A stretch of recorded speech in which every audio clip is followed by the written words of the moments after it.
यहाँ दो प्रकार के लोग रहते थे, एक शासक वर्ग था और दूसरा शोषित वर्ग था। और बाबा साहब भीमराव अंबेडकर उस शोषित वर्ग के भगवान हैं, जिसमें राजभर भी आता है, जिसमें कुर्मी पटेल भी आता है, जिसमें लोहार गड़रिया बिंद केवट मला भी आता है। कहने का तात्पर्य कि पूरा पिछड़ा समाज, दलित समाज और अल्पसंख्यक समाज और हमारी खास तौर से आधी आबादी की महिलाएं भी आती हैं, क्योंकि भारत के संविधान बनने के पहले महिलाओं को संपत्ति का अधिकार नहीं था, इन्हें पढ़ने लिखने का अधिकार नहीं था। इसी तरीके से शोषित समाज के लोगों को भी पढ़ने लिखने का अधिकार नहीं था। तो ये जो प्रभुत्ववादी शब्द है जो पार्टी के तरफ से छप के आया है, ये प्रभुत्ववादी शब्द को आप दो तरीके से और समझ सकते हैं। एक सामंतवादी शब्द से इसको संबोधित कर सकते हैं या एक शासक शब्द से संबोधित कर सकते हैं।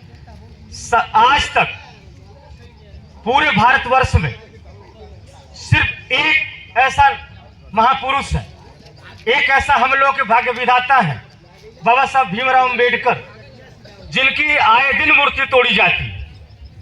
और ये हम लोगों को विचार करना होगा, विजय बाबू, विचार करना होगा कि हम हर गांव में डी बाबा है, शंकर भगवान है, किसी की मूर्ति तोड़ी नहीं जाती, और बाबा साहब भीमराव अंबेडकर का मूर्ति जरूर तोड़ी जाती है।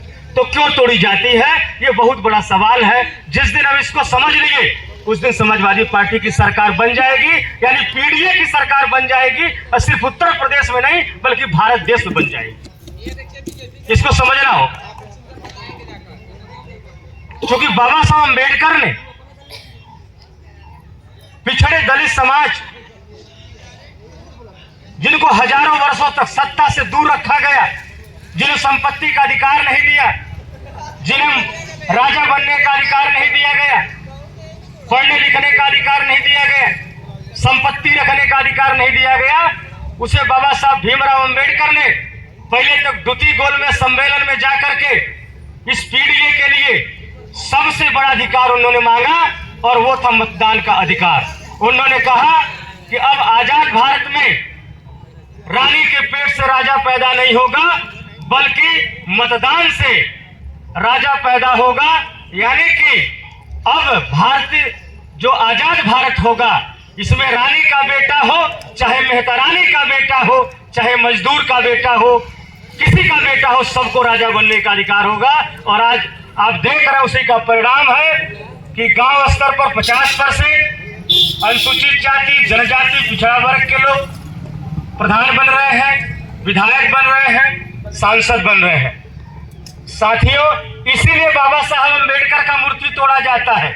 जो 5000 साल तक हम पर शासन किया, जो 5000 साल तक हमको गुलाम बना के रखा, उनको यह बर्दाश्त नहीं होता कि राजभर का बेटा हमारे सामने कुर्सी पर बैठे, उसको यह बर्दाश्त नहीं होता कि यादव का बेटा हमारे कुर्सी पर बैठे, उसको बर्दाश्त नहीं होता कि पटेल का बेटा हमारे सामने कुर्सी पर बैठे, क्योंकि वो हमारे पूर्वजों को या तो जमीन पर बैठाया था, या तो मोढ़ा पर बैठाया था, या तो मचिया पर बैठाया था।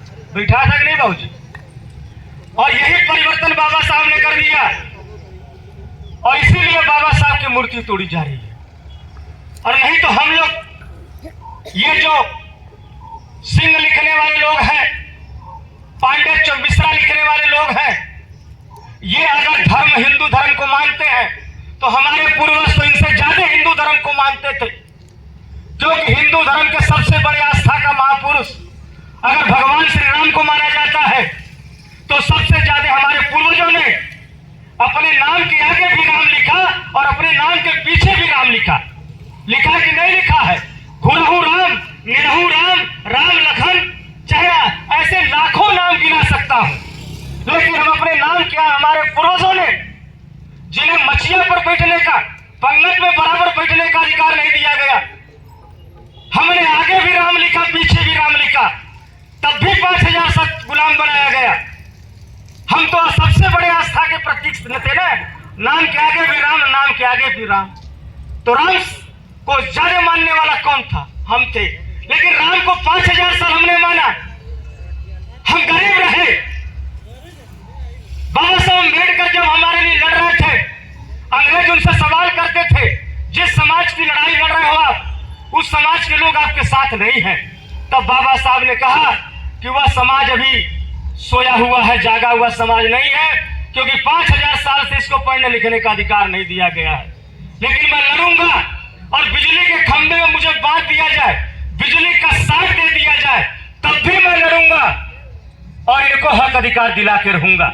इसलिए साथियों, बाबा साहब अम्बेडकर की मूर्ति तोड़ी जाती है, इसलिए बाबा साहब अम्बेडकर का भारत के संसद भवन में अपमान किया जाता है। ये कहा गया कि जितना अम्बेडकर करते हो, अगर उतना राम राम कर लो तो तुमको स्वर्ग मिल जाएगा। मेरे साथियों, आपसे नौजवान साथियों, मेरा आपसे सवाल है कि हम तो राम को आगे और पीछे जोड़ते रहे, 5 साल जोड़ते रहे, लेकिन हमें तो कुछ नहीं मिला।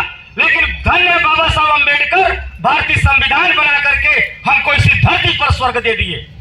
उसी संविधान के द्वारा बार बार लोग नाम ले रहे हैं, श्री महेंद्र सिंह पटेल जी का पूर्व विधायक ले रहे हैं, तो उसी भारतीय संविधान के नाते इनको पूर्व विधायक होने का दर्जा मिला। वहां शिक्षा की बात नहीं थी। बाबा साहब जानते थे कि हमारे लोग बहुत पढ़े लिखे नहीं है, इसलिए उसमें शिक्षा की योग्यता को भी छोड़ दिया उन्होंने।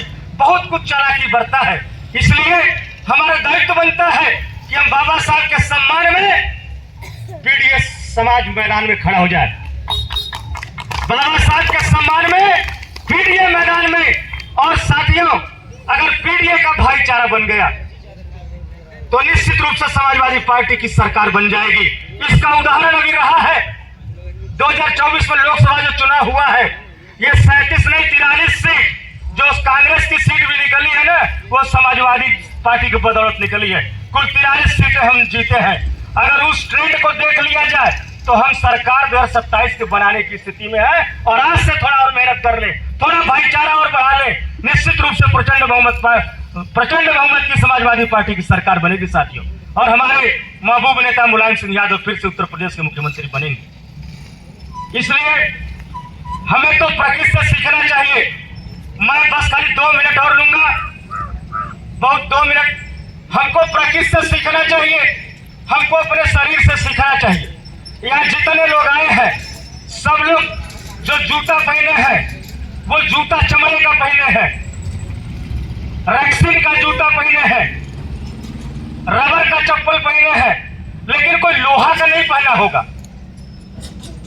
जबकि लोहा का जूता बाबूजी एक बार बन जाए तो 7 पीढ़ी पहनेगा, लेकिन कोई क्यों नहीं पहनते हम लोहा का जूता? ये हमको हमारा शरीर बताता है, प्रकृति बताता है कि दोस्ती बराबर वालों से चल सकती है। लोहा से दोस्ती, चमड़े की दोस्ती नहीं चल पाती। क्यों? क्योंकि लोहा का स्वभाव गर्म और चमड़े का स्वभाव नरम। और लोहा का जूता बनवा के 100 मीटर चल दीजिए, इतना खून खच्चर कर देगा कि 1 हफ्ता डोलने लायक नहीं रह जाएंगे। इसलिए मेरे साथियों, हमें प्रकृति से, हमें अपने शरीर से उदाहरण लेना चाहिए। अर्थात जब चमड़ा का मतलब चमड़ा चमड़े से दोस्ती कर सकता है, इसी प्रकार बराबरी वालों से दोस्ती जिस दिन हो जाए, अगर ये दलित पिछड़े हम जो एक समान लोग हैं, जिस दिन एक हो जाएंगे, इस भारत की भी सत्ता, उत्तर प्रदेश की भी सत्ता हमारे हाथों में होगी साथियों, कि नहीं होगी? और विजय भाई, आप जो कुछ सवाल कर रहे थे, आपका कहीं विरोध नहीं हो रहा था कि सवालों का स्वागत है, लेकिन उस सवालों में थोड़ा स्पष्टीकरण नहीं था। जैसे आप कह रहे थे 6 बीघा जमीन की पैमाइश नहीं हो रही है, 600 बीघा, तो क्या यहाँ पर चकबंदी हो चुकी है कि हो भी नहीं? कभी हो गई है। तो जितने एरिया का 600 बीघा का कम से कम कुछ आप डेटा, मैं आपको वादा कर रहा हूं, डॉक्टर सुभाष राजभर, मेरा मोबाइल नंबर नोट कर लीजिएगा। मैं आपको वचन दे रहा हूं, आने वाला जो हाउस चलेगा उत्तर प्रदेश का, उस हाउस में समाजवादी पार्टी के तरफ से बड़े विधायकों के द्वारा, जो 4 बार 5 बार कैबिनेट मंत्री रहे हैं, क्योंकि अब सब प्रो है, वर्तमान कोई नहीं है, मैं आपको विश्वास दिलाता हूं कि रमना के इस प्रकरण को विधानसभा में उठवाऊंगा, और मैं अपने प्रदेश सचिव पद के हैसियत से मैं खुद पत्र लिखूंगा। नंबर 1। नंबर 2, ये जो आपने स्वास्थ्य केंद्र की बात की, जरा वो स्वास्थ्य चिकित्सालय किस स्तर का, रेजिडेंशियल है कि जिला स्तरीय है, तो उसका डेटा दे दीजिएगा। उस पर मतलब मैं आपको ये गारंटी देके जा रहा हूं कि आप जो ये 2-3 सवाल बड़े सवाल किए हैं, और ये जनहित का सवाल है, आपका व्यक्तिगत सवाल नहीं है, वो रमना के पूरे जनता का सवाल है। ये मैं वचन दे के रह रहा हूं। मेरा मोबाइल नंबर नोट कर लीजिए, 9415, नोट करिए 9415694695। आप हमको इसी पर व्हाट्सएप कर दीजिए। मैं आपको वचन दे के जा रहा हूं